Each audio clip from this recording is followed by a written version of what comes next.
Selamat pagi teman-teman semua. Saya kebetulan di sini mendadak menggantikan. Mohon maaf ya kalau sudah bosan melihat wajah saya dan dengar suara saya. Kebetulan sebetulnya hari ini adalah materinya Bapak Ketua PPDI Kabupaten Bekasi, tetapi tadi pagi mendapatkan informasi dan kabar bahwa beliau harus isoman. Jadi saya di sini akan menyampaikan beberapa poin ya. Mungkin lebih ke perkenalan juga untuk profilnya PPDI, kemudian apa saja sih tujuan, mungkin misi dan visi apa yang sudah dilakukan PPDI dan apa sih yang akan dilakukan ke depannya gitu ya. Apakah PPDI profilnya sudah bisa ditampilkan?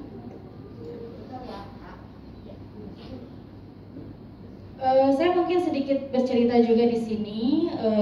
PPDI adalah perkumpulan penyandang disabilitas Indonesia yang pendiriannya sebetulnya sudah puluhan tahun yang lalu, karena kami itu berada di seluruh Indonesia ya, cabang dari mulai PPDI pusat, kemudian provinsi, kabupaten, kota ya. PPDI Kabupaten Bekasi itu sendiri sekretariatnya berada di Desa Hegarmukti, Kecamatan Cikarang Pusat yang berada di Kabupaten Bekasi. Maka itu dari kemarin-kemarin ya kita selalu bicarakan tentang Desa Hegarmukti, karena kebetulan Desa Hegarmukti inilah yang sedang kami lakukan advokasi ya, berproses dari awal gitu. Dan Desa Hegarmukti ini kebetulan juga adalah satu desa yang kemudian dipilih untuk menjadi percontohan desa inklusi yang programnya sedang dilaksanakan ya oleh Komnas Perempuan. Nah, sejarah PPDI sendiri ya sudah terbentuk dari tahun 1987. Tetapi memang disayangkan di Kabupaten Bekasi ataupun kota, PPDI itu antara ada dan tiada. Seperti yang Pak Ali tadi sampaikan, ada beberapa banyak data disabilitas di dinas sosial. Tetapi di PPDI itu juga ada data yang mungkin sebagian besarnya belum masuk terdata ke dinas sosial tersebut. Karena sebelum kepengurusan kami, kepengurusan PPDI ini yang sekarang adalah kepengurusan paling baru yang kami perbaharui dan kemudian kami aktifkan kembali. Sebelumnya sempat mungkin mati suri. Kenapa PPDI itu baik di kota ataupun di kabupaten banyak yang kurang lebihnya baru saja mendengar, tidak familiar gitu ya. Termasuk dari beberapa peserta juga sempat menyampaikan ke saya baru tahu kalau ada yang namanya PPDI gitu ya. Nah, ternyata di belakang itu sebagian daripada pengurus senior sebelum kepengurusan yang terbaru ini memang mereka tidak bisa berjalan, tidak bisa bergerak karena mengharapkan ada anggaran dana dari pemerintah. Mereka tidak ada bantuan dana, akhirnya tidak melakukan apapun, hanya ada namanya saja. Nah, tetapi di pengurusan terbaru ini kami rubah, kami tidak akan menunggu gitu. Kami lakukan apa yang kami bisa lakukan, dan tentu saja terus berjuang untuk melakukan advokasi ini. Jadi selama 3 tahun kami juga sudah melakukan pendekatan ke pemerintah daerah, walaupun sampai saat ini belum ada bantuan anggaran, tetapi kami terus bergerak gitu ya. Seperti contohnya tadi, seperti Pak Yudi juga sempat singgung, apa sih yang dilakukan, apa kegiatan-kegiatan yang real, termasuk juga Pak Dedi ya, kegiatan-kegiatan yang real seperti apa. Kami juga selalu melakukan satu pelatihan yang tadi disampaikan ya Pak ya, walaupun belum ada pihak lain yang mensponsori kami, tetapi kami lakukan dari kita untuk kita. Kami juga berusaha untuk menggandeng yang tadi itu perusahaan-perusahaan yang bisa bantu, rekan-rekan bisnis yang bisa bantu, kami lakukan itu juga. Bahkan juga salah satunya juga yang kami lakukan saat ini adalah pembagian kursi roda, walaupun sebetulnya itu adalah inisiasi pribadi kami. Kebetulan saya ada beberapa kursi roda di rumah. Saya saya sampaikan informasi ini ke desa ya Pak ya. Dan alhamdulillahnya juga salah satunya adalah yang menerima bantuan adalah orang BPD Pak. Orang BPD, jadi maksud kami itu kami menunjukkan bahwa kami itu bukan hanya menunggu charity saja, tapi kami juga bisa membantu juga gitu ya. Bagaimana caranya kami mendapatkan bantuan dan bisa kembali dikontribusikan gitu ya, disalurkan ke yang lebih membutuhkan lagi. Tapi mudah-mudahan dengan banyaknya kegiatan-kegiatan seperti ini, akhirnya PPDI juga lebih banyak yang lebih mengenal. Jadi untuk PPDI juga ya, anggotanya yang sudah tercatat di kami itu sekitar 500-an Pak Ali. 500 itu yang datanya sudah lengkap. Tetapi masih banyak juga yang belum kami masukkan ke data karena masih belum lengkap. Nah, biasanya terkendala untuk pendataan itu seperti yang tadi Pak, ada yang tidak punya KTP, ada yang tidak punya akte gitu ya, ada yang tidak terdaftar di KK, dan itu adalah salah satu permasalahan kami yang kami juga harus bantu anggota kami untuk mendapatkan hak menjadi masuk ke dalam pendataan di negara. Bisa mundur ke belakang Mbak?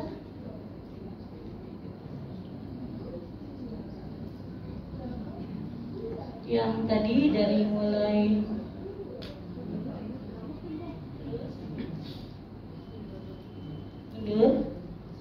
mundur, ini maju, mundur untuk tujuan. Nah, tujuan PPDI ya adalah memperjuangkan pemenuhan hak penyandang disabilitas agar memperoleh kesamaan kesempatan dalam segala aspek kehidupan dan penghidupan serta dapat partisipasi penuh dalam pembangunan nasional. Jadi memang sesuai dengan undang-undang ya Bu ya, bahwa kami itu memperjuangkan hak. Next. Kelewat sepertinya, loncat-loncat ya. Misi dan visi, kemudian program. Nah, ini adalah misi-misi kami ya. 2 hari kemarin banyak disampaikan apa sih tujuannya, dan ini kurang lebihnya poin-poin kita hampir sama ya. Kemudian next.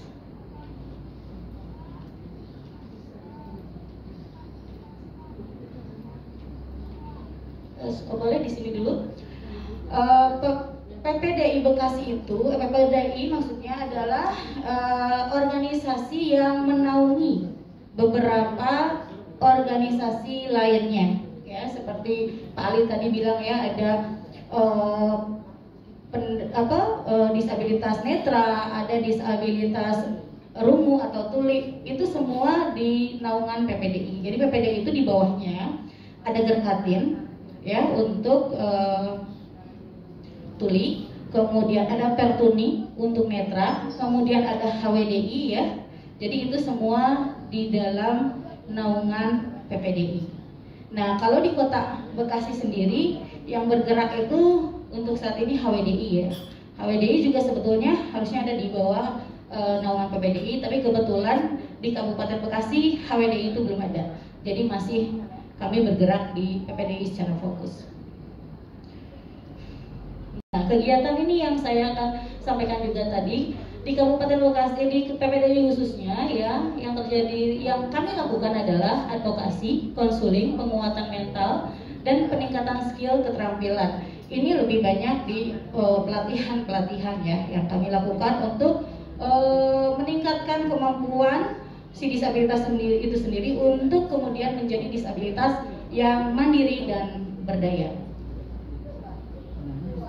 Ini beberapa kegiatan yang kami lakukan. Itu mungkin sekilas untuk profil PPDI.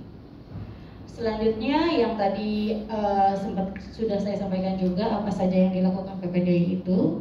Pertama, memang paling awal sekali yang kami lakukan adalah pendataan. Jadi walaupun PPDI sudah sekian lama, tapi memang datanya itu masih nihil. Akhirnya kami lakukan dari awal lagi. Kami melakukan pendataan. Dan pendataan itu pastinya yang kami harapkan adalah bersinergi dan terintegritas kepada pemerintahan ya, terutama juga dinas-dinas yang biasa berkontribusi untuk penyandang disabilitas sendiri. Salah satunya dengan dinas sosial ya Pak ya, itu PR untuk kami untuk melengkapi semua data supaya bisa masuk datanya dan terdata di dinas-dinas yang bisa membantu kami. Kemudian untuk anggota di PPDI itu memang ada berbagai ragam disabilitas lengkap, ada 4 ya yang kemarin kita jelaskan, yaitu disabilitas fisik, mental, sensorik ya. Itu semua ada di dalam naungan PPDI. Apa saja upaya yang kami lakukan untuk anggota-anggota ya, untuk program-program. Saat ini memang semakin banyak keluhan-keluhan. Sebetulnya tanpa saya sampaikan di sini pun teman-teman sudah banyak mendengar apa yang saya sampaikan ya. Dari mulai masalah pendidikan, sekolah yang sulit diakses karena jarang, karena di kabupaten hanya ada 1 negeri, kemudian ada swasta tetapi tinggi ya, mahal, tidak terjangkau, hanya terjangkau untuk keluarga-keluarga yang mampu saja. Sementara untuk disabilitas yang kurang mampu, akhirnya mereka tidak bisa mengakses pendidikan. Akhirnya anak-anak tersebut juga tidak mendapatkan ilmu. Dan apa yang kami lakukan di sini adalah membantu juga mengajukan atau mengadvokasikan, karena untuk keluhan orang-orang tua pendamping yang ingin mendapatkan bantuan fasilitas atau difasilitasi dengan rumah terapi namanya. Jadi anak-anak kebutuhan khusus itu Pak, banyaknya itu yang mengalami kelainan saraf atau kelainan otak ya, cerebral palsy. Itu mengalami kelumpuhan seluruh tubuhnya, biasanya juga berkursi roda dan tidak bisa punya kemampuan untuk melakukan gerakannya, juga dia lemah gitu ya. Kemudian ada yang hiperaktif dan autism, itu biasanya mereka memang lebih cenderung banyak kemungkinan untuk tantrum. Nah, sementara untuk perjalanan ya jauh untuk mencapai sekolah itu memang dikhawatirkan akan terjadi memperburuk kondisinya, bisa terancam di jalan gitu ya.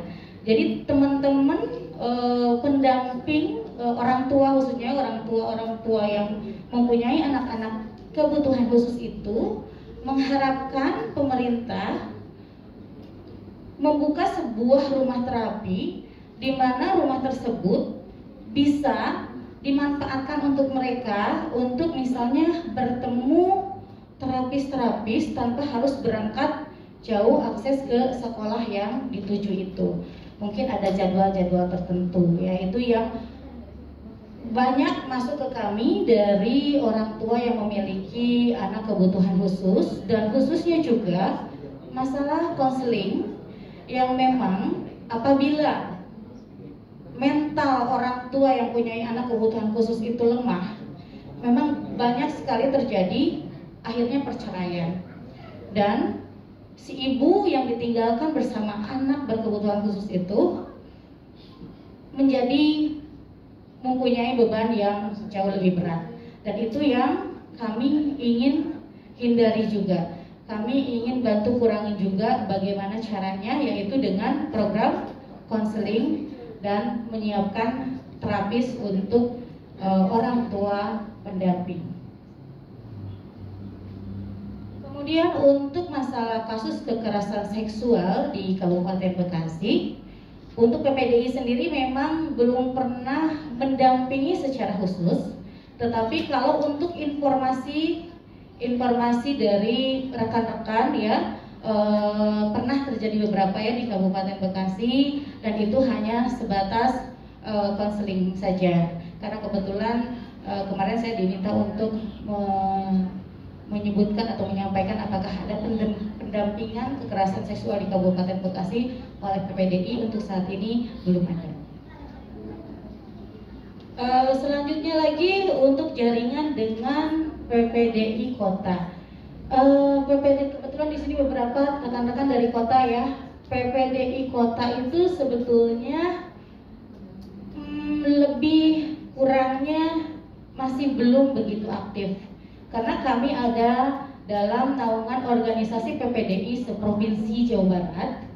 Jadi kami satu sama lain saling berhubungan ya, berkomunikasi terus, baik itu di grup WhatsApp ataupun juga ada kegiatan-kegiatan offline. Untuk PPDI Kota saat ini belum begitu aktif, tapi sedang dalam proses, sama seperti kami sama-sama berjuang untuk lebih bisa memaksimalkan manfaatnya. Selanjutnya lagi adalah yang harus kami jelaskan di sini adalah rencana strategis yang dilakukan 2-3 tahun ke depan untuk PPDI Kabupaten Bekasi. Sebetulnya tidak sebelum 2-3 tahun ke depan pun, untuk tahun-tahun ini kami sudah ada beberapa yang kami lakukan ya. Salah satunya adalah kami menitik beratkan ke pendataan terlebih dahulu. Saya juga ya di PPDI khususnya ingin sekali bisa bersinergi mungkin dengan DP3A gitu ya, dengan dinas-dinas terkait lainnya untuk bisa melakukan pendataan, mempermudah akses disabilitas untuk bisa terdata. Dan salah satunya kalau untuk dengan pihak desa, Pak Yudi, kami kan akan kemudian hadir di Minggon untuk sosialisasi, mungkin dari mulai pemerintahan terbawah, RT, RW gitu ya, dusun itu dihadirkan. Kemudian kami akan mensosialisasikan sebetulnya dari edukasi yang paling base sekali, paling basic, yaitu pengenalan disabilitasnya itu sendiri. Disabilitas itu bagaimana mengenalinya, kemudian ragamnya gitu ya. Nah setelah itu akan mengarah ke pendataan. Jadi kami tidak melakukan dengan sendiri. Di setiap wilayah akan mulai dilakukan pendataan seperti itu, dan mudah-mudahan teman-teman yang ada di pemerintahan itu, di pihak-pihak yang punya kebijakan itu juga pun siap bersinergi untuk kami untuk mengumpulkan data-datanya segera supaya bisa terkumpul betul-betul data yang real, bukan blind date ya, karena kebanyakan memang mungkin data-data buta itu gitu, sementara mungkin ada di salah satu dinas, oh datanya ada ini, tapi sebetulnya banyak juga yang belum tersentuh gitu. Seperti apa di dinas sosial, saya sangat apresiasi sekali ya Pak ya, banyak juga yang terbantu, tapi mungkin ada juga yang belum kenalan gitu ya Pak ya.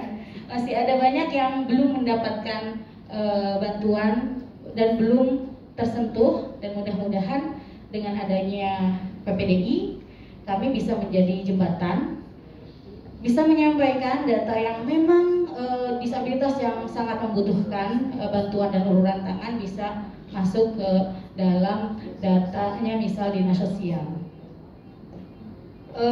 Untuk kemudian kami juga ingin bersinergi dengan Dukcapil ya, untuk pendataan KTP, KK, akte, bahkan mungkin apabila bisa memungkinkan ada program menjemput bola. Karena untuk disabilitas itu sebagian besar sulit mengakses untuk perjalanan. Misalnya dia sulit akses untuk datang ke Pemda gitu ya, sehingga atau ke yang paling dekat ya, misalnya kelurahan gitu ya, apabila memungkinkan, pastinya kami ingin mengusulkan bisa ada pendataan penjemputan bola ya, supaya si disabilitas itu bisa terfasilitasi. Kemudian untuk rencana dengan Dinas Pendidikan, salah satunya yang saya sampaikan tadi, kami ingin ada program untuk paket A, B, C gitu ya Bu ya. Karena ada beberapa misalnya kami punya rekanan yang menerima pekerjaan, tetapi yang dibutuhkan adalah lulusan SMA misalnya ya. Ada nih disabilitas yang memang dia itu berdaya, mungkin hanya disabilitas pendengaran, dia bisa aktif melakukan aktivitas yang lainnya, tetapi dia kesulitannya adalah di ijazah gitu. Dan kebetulan misalnya si disabilitas ini memang yang kurang mampu. Jadi salah satu yang kami ingin usulkan untuk teman-teman yang di masalah pendidikan ini adalah pengusulan ada paket khusus untuk disabilitas. Kemudian untuk Dinas Kesehatan kami juga punya usulan, karena kan kebetulan kemarin itu beberapa kegiatan kita mengundang juga ya Dinas Kesehatan, maaf.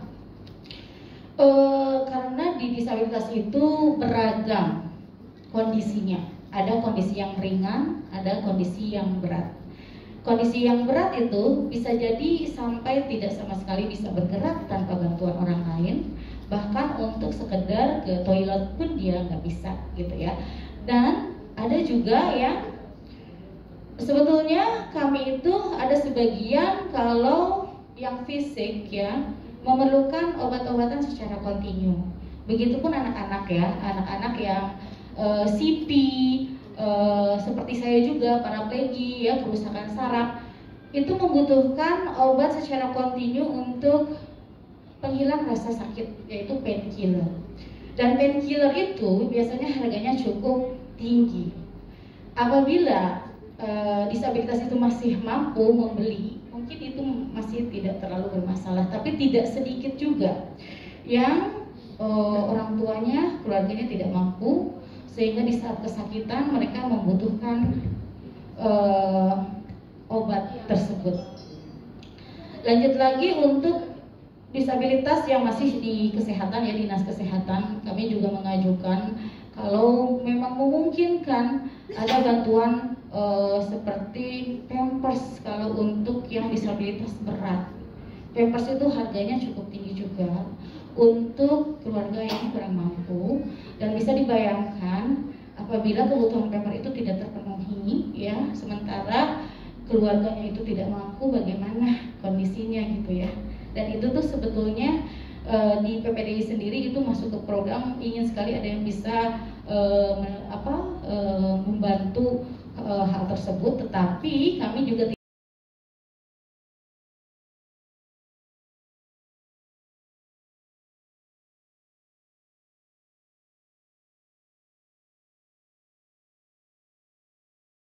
dan kami hubungi live free gitu ya. Jadi kami pun tidak hanya berdiam diri menunggu bantuan dari pemerintah.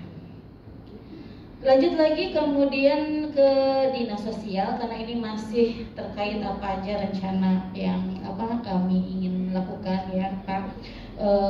Untuk yang alat bantu ya, kursi roda tadi Bapak juga sampaikan, alat bantu dengar, tongkat, kami juga suka selalu diundang ya pas HDI. Saya juga pasti melihat dengan langsung bahwa penyerahan itu betul adanya. Tetapi mungkin saya ingin sampaikan juga ada sebagian dari